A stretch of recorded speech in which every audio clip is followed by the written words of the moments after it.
right, looks like we're getting on. Cool.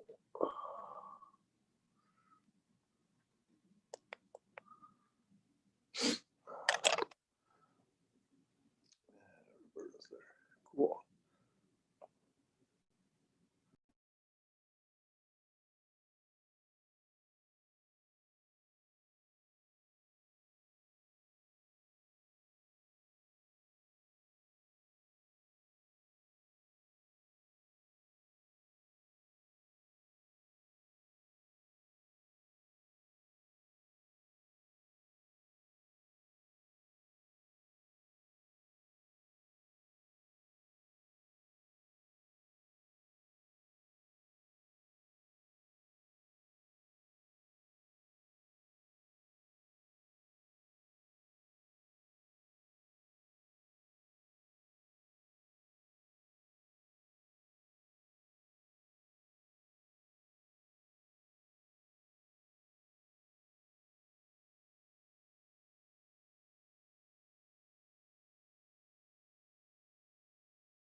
Roberta, did I get on okay? Yep, I can see hear you. Well, when you had your video on, I could see you and I can hear you for just fine. All right, thank you. Thank you. And I'm not sideways, I hope. Nope, straight up and down. Oh my gosh, what a lucky Monday. Okay, catch you in a bit.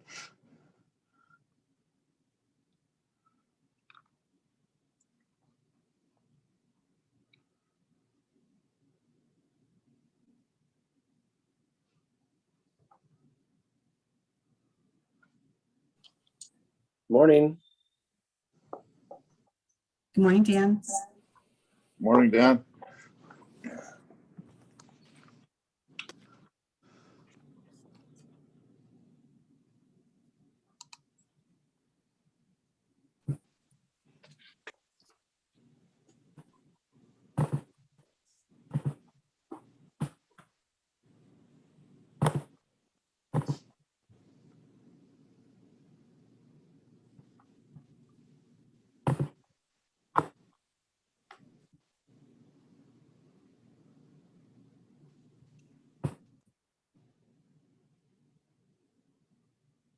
Good morning, Mr. Duenas.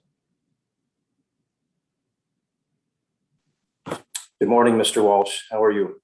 Great, it's good to see you. Great seeing you. It's been some time. It has been.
Are we waiting for anybody else, Jennifer? Lisa's on vacation, right? That's a good question. I thought she accepted, but Roberta, She is traveling. She's out of the country. She was going to join. She could, but if we had a quorum, she wasn't necessarily going to join. so Chair Galvin, I would say it's your call if you want to go ahead and get started. All the staff is here and ready. We have everybody else. We do. All right, well, let's go ahead and call the meeting from for the Contract Review Subcommittee to order and ask for a roll call, please. Yes, Chair Galvin, Here. Member Badenfort, Gordon Noble. Here. Just a reminder to mute your phones and microphones when you're not speaking. We'll now move through the agenda. Item number 2 is public comments. So we're taking public comments on item 2. If you wish to make a comment via Zoom, please raise your hand. If you're dialing in via telephone, please dial *9 to raise your hand. Secretary Atha, do we have anyone? We received no public comments. Thank you. We'll move to new business, item 3.1. Director Burke. Thank you, Chair Galvin and members of the subcommittee. Item 3.1 is a purchase order for laboratory equipment for our Laguna Environmental Lab. And Robert Wilson, our laboratory supervisor, will be making the presentation. Morning, Mr. Wilson. Good morning. Let me share my screen here.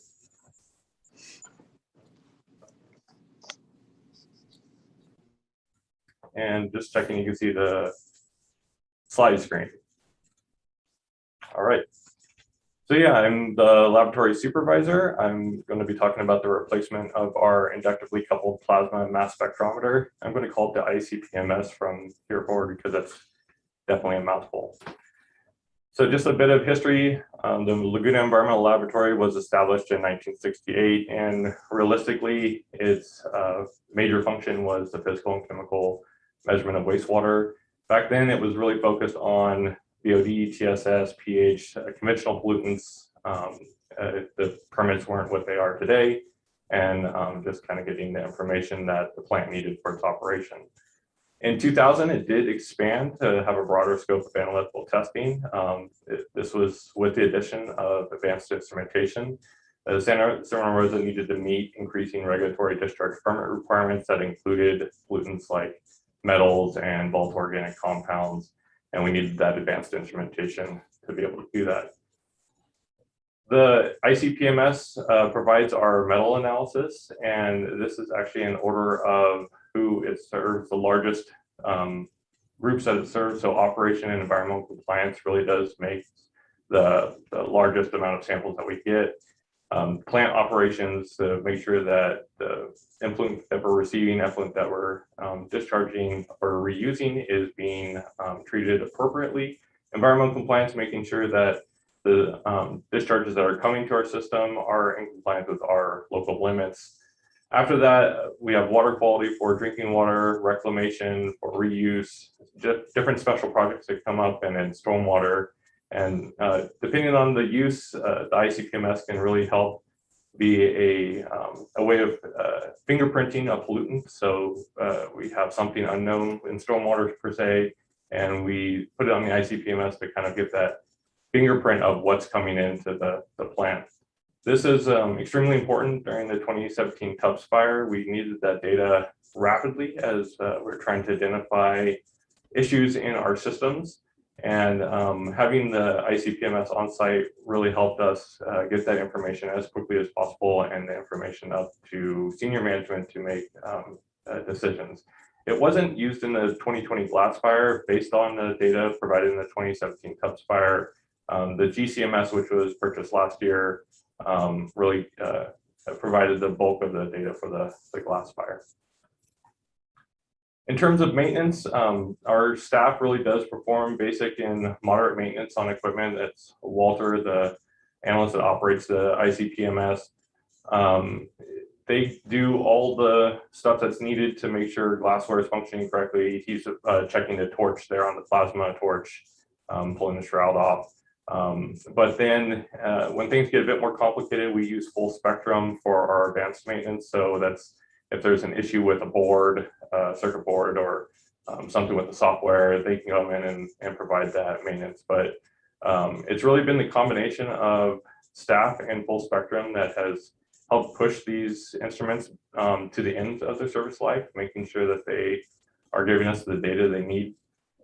One issue we are coming into is that as they're aging, it's more difficult to find parts for the equipment, and then they rely on older operating systems of Windows that are no longer supported by Microsoft. And then even finding PCs that support older operating systems are increasingly difficult. So this is what we would like to replace it with. It's the Agilent 8750 series. It's a direct replacement for the 7500 series ICP-MS. The direct replacement is important because it reduces downtime, as staff is already familiar with the equipment.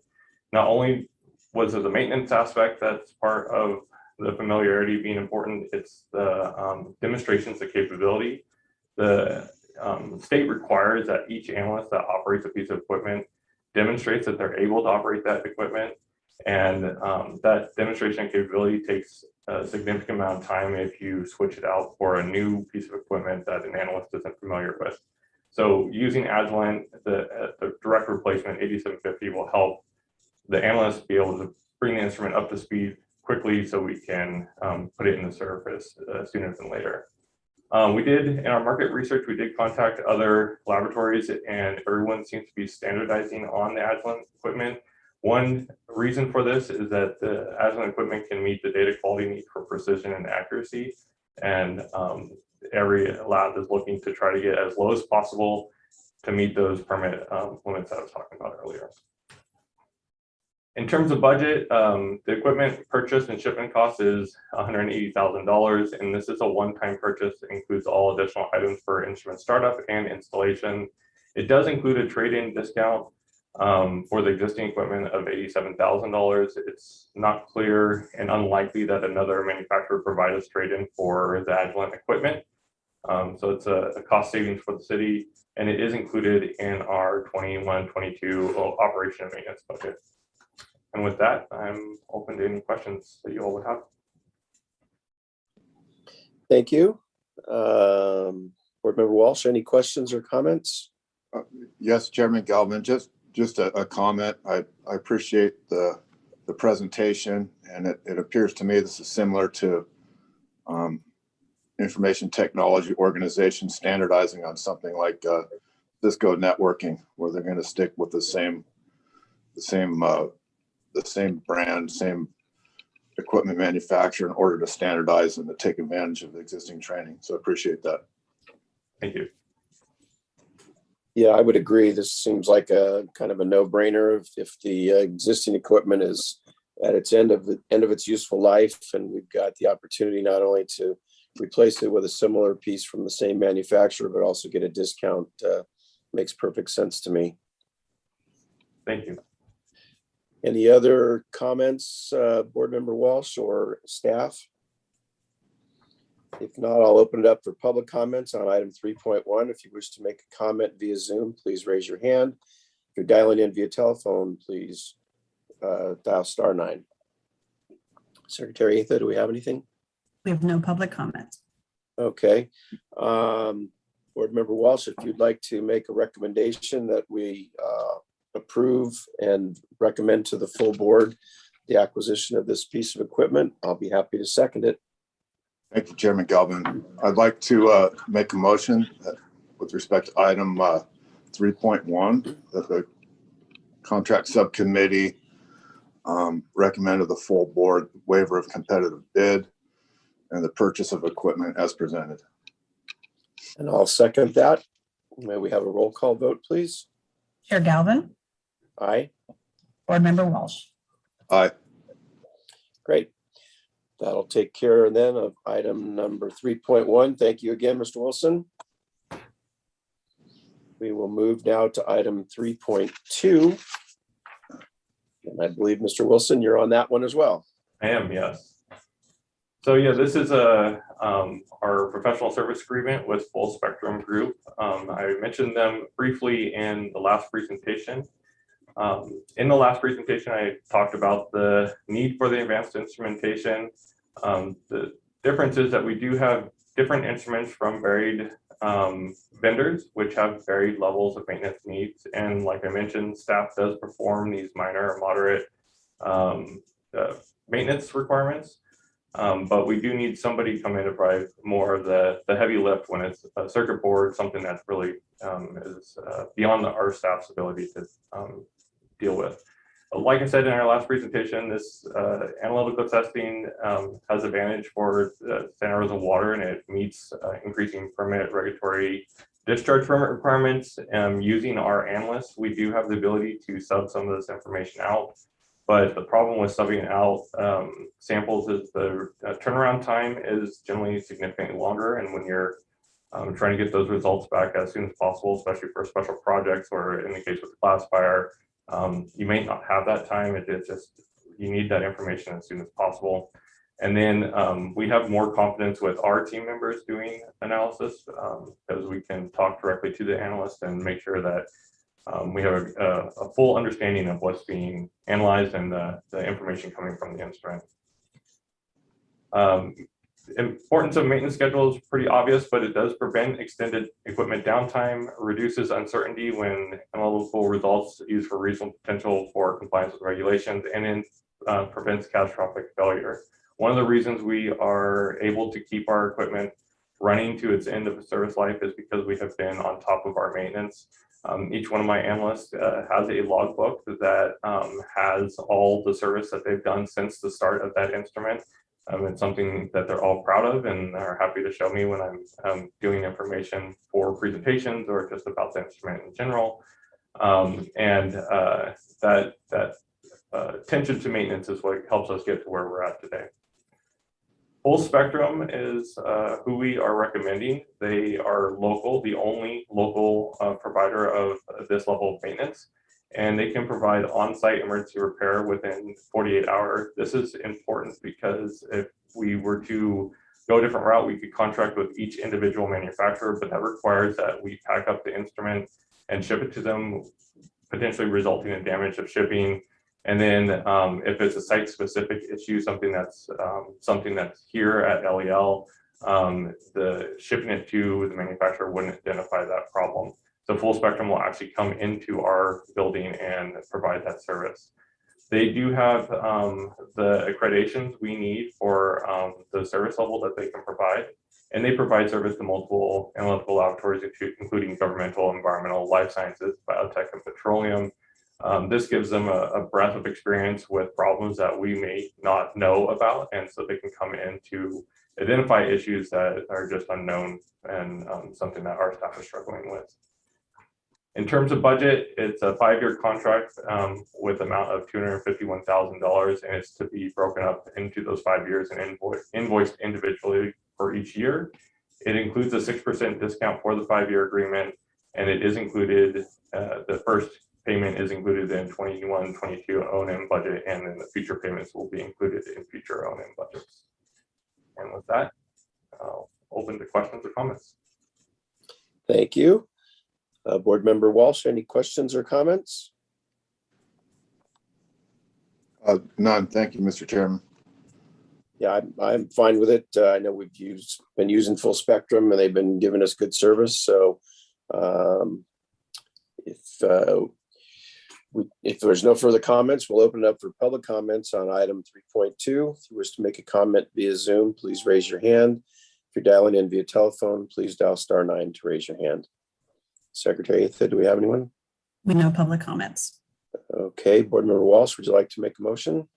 Yes, thank you, Mr. Chairman. I would like to move that the Contract Subcommittee of the Board of Public Utilities recommend to the Board of Public Utilities engagement and agreement with Full Spectrum Group for the maintenance of equipment as presented in item 3.2.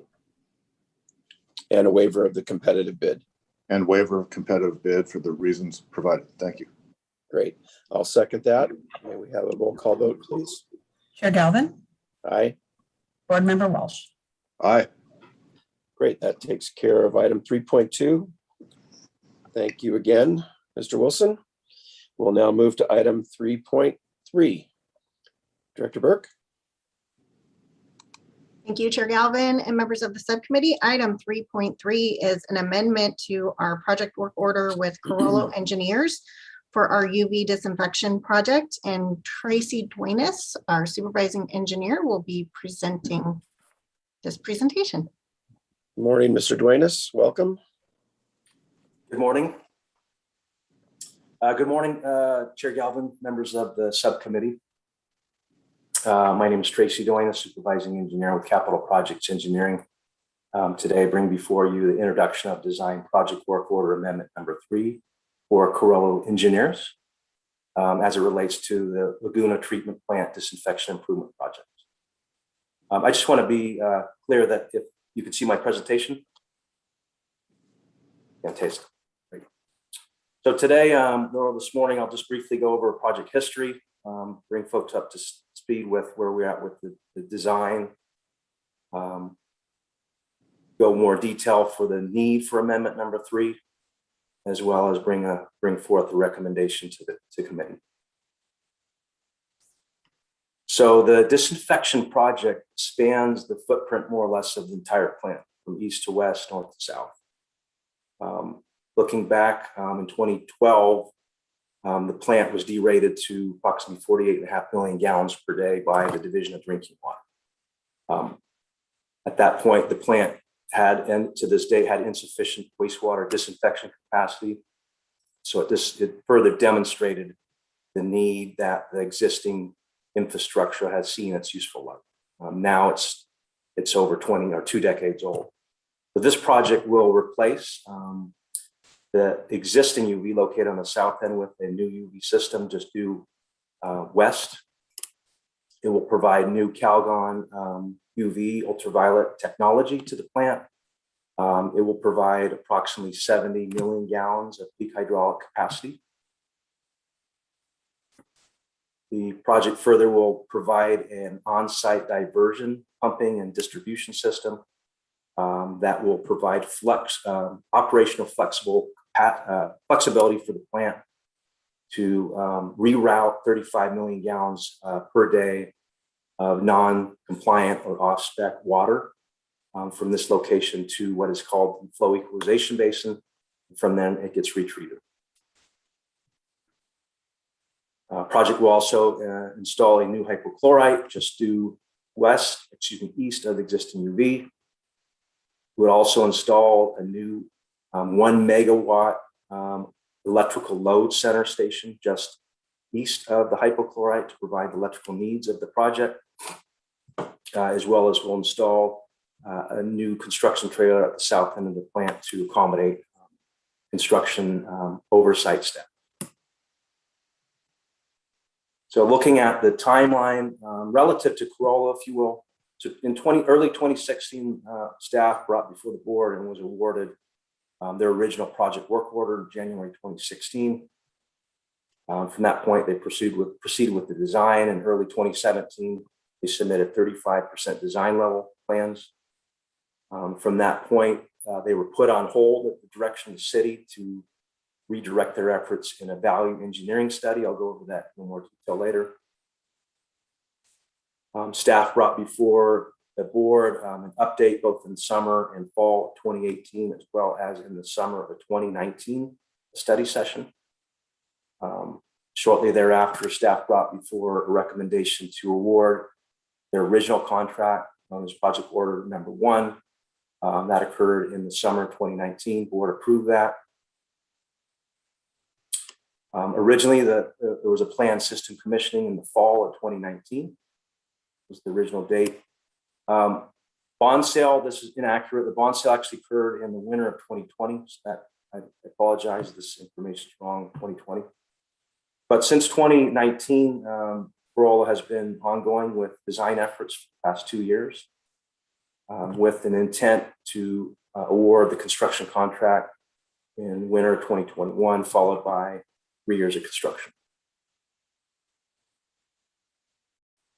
So just a brief history of the design for the project. So subsequent to the derating in 2012, the city pursued additional experts on the subject matter of our existing UV at the time. We acquired 4 pre-design analyses.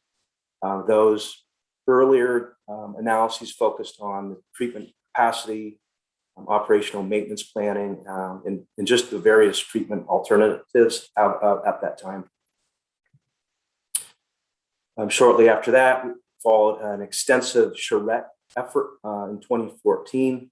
City engaged with the industry experts at the time on UV, including Corolla, Hazen, GHD, Brown, Caldwell, Merritt Smith. They all collectively, between the city and these experts, it was a collective solution to vet a thorough problem-solving effort that focused on the disinfection issues facing the plant.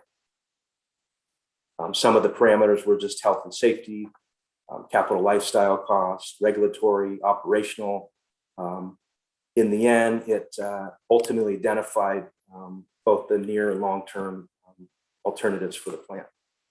Following that effort, another additional 7 technical memorandums provided the city between 2015 2016 that focused more on the UV parameters, such as water quality, also the feasibility of providing a side stream hypochlorite and an on-site diversion system. So since that point, 2016, Corolla has been ongoing with design, or their efforts have been redirected with it. Diving more into the actual project work order amendment, 2016 was their first amendment for the value of 2.1. This was a competitive, very competitive selection process the city undertook. Corolla was chosen mainly due to their unparalleled expertise in UV design. And as I indicated earlier, those efforts were put on hold just shortly thereafter. They submitted a 35 at the direction of executive staff to redirect their efforts to analyze and engage in a value engineering study. So that study focused mainly to reconsider if there are any more economical disinfection options available. They considered the full capacity UV versus a partial smaller UV system with the supplemental hypochlorite. The review looked at design criteria, UV system, capabilities, limitations, and then took into risk, operational, regulatory, and cost consideration.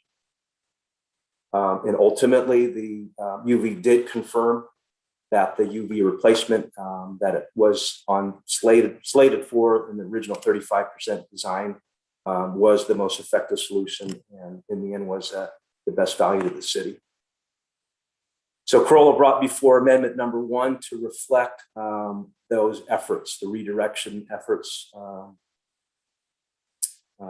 directed by the city to capture the value engineering work, as well as to reflect a significant delay in the design as a result of the 2017 Tubbs fires, as well as just project changes in scope that's creeped from their original work. So that amendment came forth, got approved for 1.6. And just recently, staff brought before amendment number 2 for engineering services during construction for 2.1. This effort is typically always included in the design agreement. It captures the designer's efforts through bidding and through construction. It never was captured in earliest project work orders. Staff knew it would need to be at some point, and hence was amendment number 2. Today is amendment number 3 for a value of $750,000. So when we look at amendment number 3, we look at the project restart, if you will, of 2019. That was when the VE ended, project order number 2 started. We like to look at 2019 as really the restart of the project, the reboot, if you will. And that reboot was based off the findings and the results of the VE. The design criteria was revised to capture the results, but in the end, it resulted in several unforeseen factors that contributed really to the evolution of what is currently the final UV design. Additional unforeseen efforts were required, and we'll go into that. The original U 35% design level stage, a majority of that could not be utilized. Coupled with the fact that a majority of the plant staff that had been originally involved in the 35% design level have either retired or have moved on and left the city, leaning itself to new staff to provide new comments and new direction. So when we look at their amendment, it's focused basically on two tasks. Task one covers an extra duration of essentially 2 additional years of project management that wasn't unanticipated. Original project order covered just 1.5. Task one covers that over extension time. But for the most part, the significant costs come in what is deemed as their task 5 and 6, which is the change or additional scope, if you will, or change to the UV and diversion design. The additional design submittals that captured the overall change incorporated new design criteria related to the process layout. And specifically with the UV, the change was a reduction from 6 UV channels to 5. So further, there was significant differences of change to the structural canopy design for both the hypochlorite structure, which changed from a full to partial canopy, as well as the structure over the actual UV facility. That was the entire structure was lowered and took an account for major modifications to the overall overhead crane system. Task 5 and 6 also included in the addition of a temporary construction power plan. The original plan did not incorporate that. The intent was to put the onus on the contractor. There was a change in thought for the purposes of efficiency. Temporary control construction plan now is incorporated into the plan. That was an add, as well as significant permanent power distribution changes resulted from the design submittals. The original design tasked city forces, city staff to do the programmable logic control programming by city forces. The new plan puts the onus on the contractor. And with that, there was also additional connection points at the plant that changed the SCADA design. The original scope of the utility was much less, or the new, as we proceeded with design, the relocation efforts was much larger than anticipated, and affected the utility planning, demolition planning. So that was a scope change. Through the process dealing with Calgon's MOU was put on hold, and staff will bring before you the amendment to that MOU specific to the equipment. But with putting them on hold and through the renegotiation efforts, that contributed to new submittals and new coordination efforts that need to be incorporated into the final design of the mills.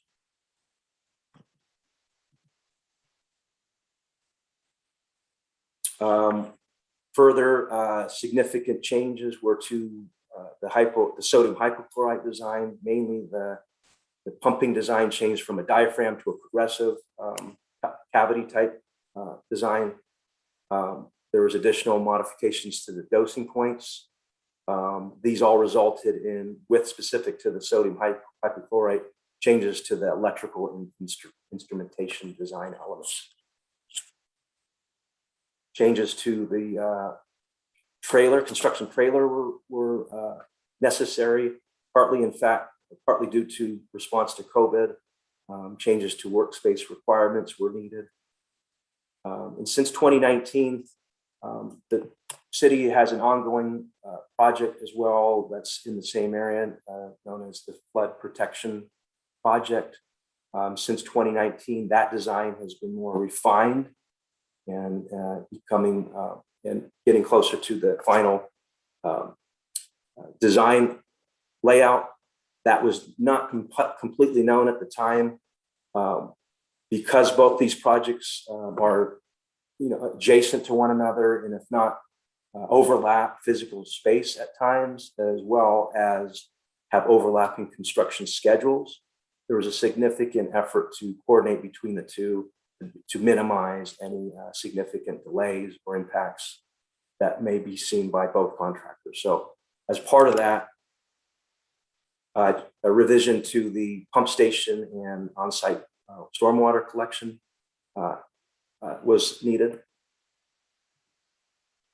as well as the main access to the plant revisions were required subsequent to coordination with the flood wall.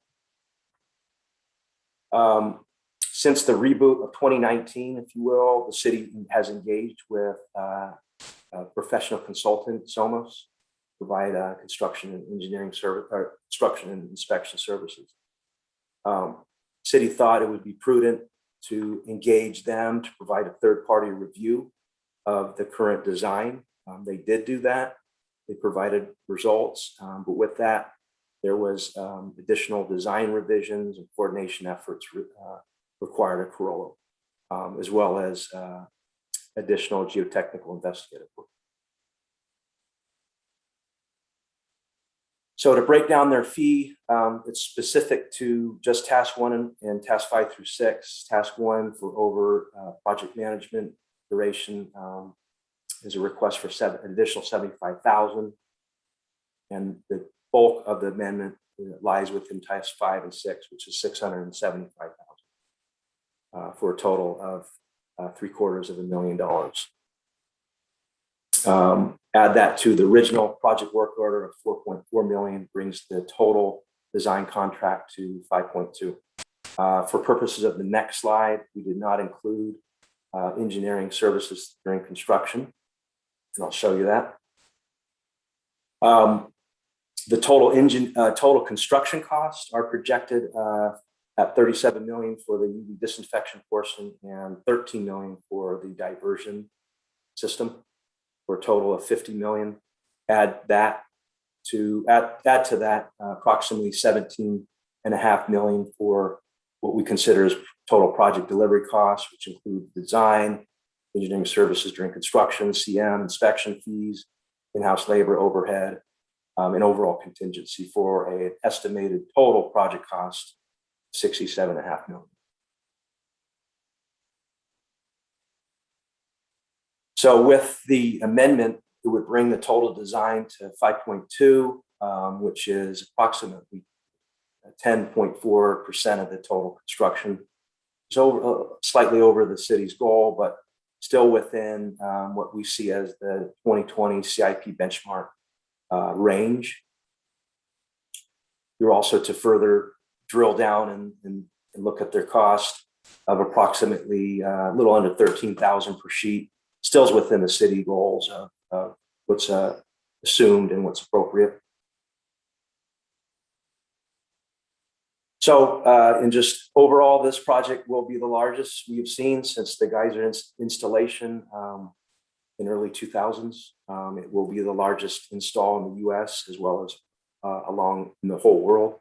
When you look at the UV technology industry, it on average is increasing between now and 2027 at the rate of approximately 20%. So we feel very comfortable with the direction we're going with the manufacturer that we chose. So next steps, the board will see in various forms, one through the subcommittee again, and then for formal approval, the UV Calgon's memorandum of understanding, both for the amendment to their agreement. So if you will, the MOU is it's a binding agreement between the supplier and the city. That will guarantee a fixed cost, which that cost will be disclosed in the construction contract for all contractors to evenly competitively bid on. So the board will see those efforts very soon here. Will need to be executed and approved prior to bidding the project, but we do anticipate both the contract documents and the advertising of the contract to occur sometime in the fall of 2021. Followed by construction anticipated in winter of 2021, the award of the contract in 2021. And spring of 2022 now, we anticipate a notice to proceed. So with that, it is the recommendation by the Transportation and Public Works Department and the Water Department that the Contract Review Subcommittee support $750,000 amendment to project work order under the Master Professional Service Agreement with Rollo Engineers, Walnut Creek, for professional engineering services for disinfection improvement projects for a total contract not to exceed $5,138,254. And with that, I would love to answer any questions as best I could. Thank you, Mr. Duenas. Board Member Walsh, questions, comments? Yes, thank you, Mr. Chair. Just comments. The extensive description of the history, the scope of work for this project and the importance of the project certainly helps us recommend the actions the staff is proposing to us. Just curious, Mr. Duenas, with these changes in scope and the additional monies that Carollo has or will expend, how did that impact what our initial estimate was for the actual construction costs?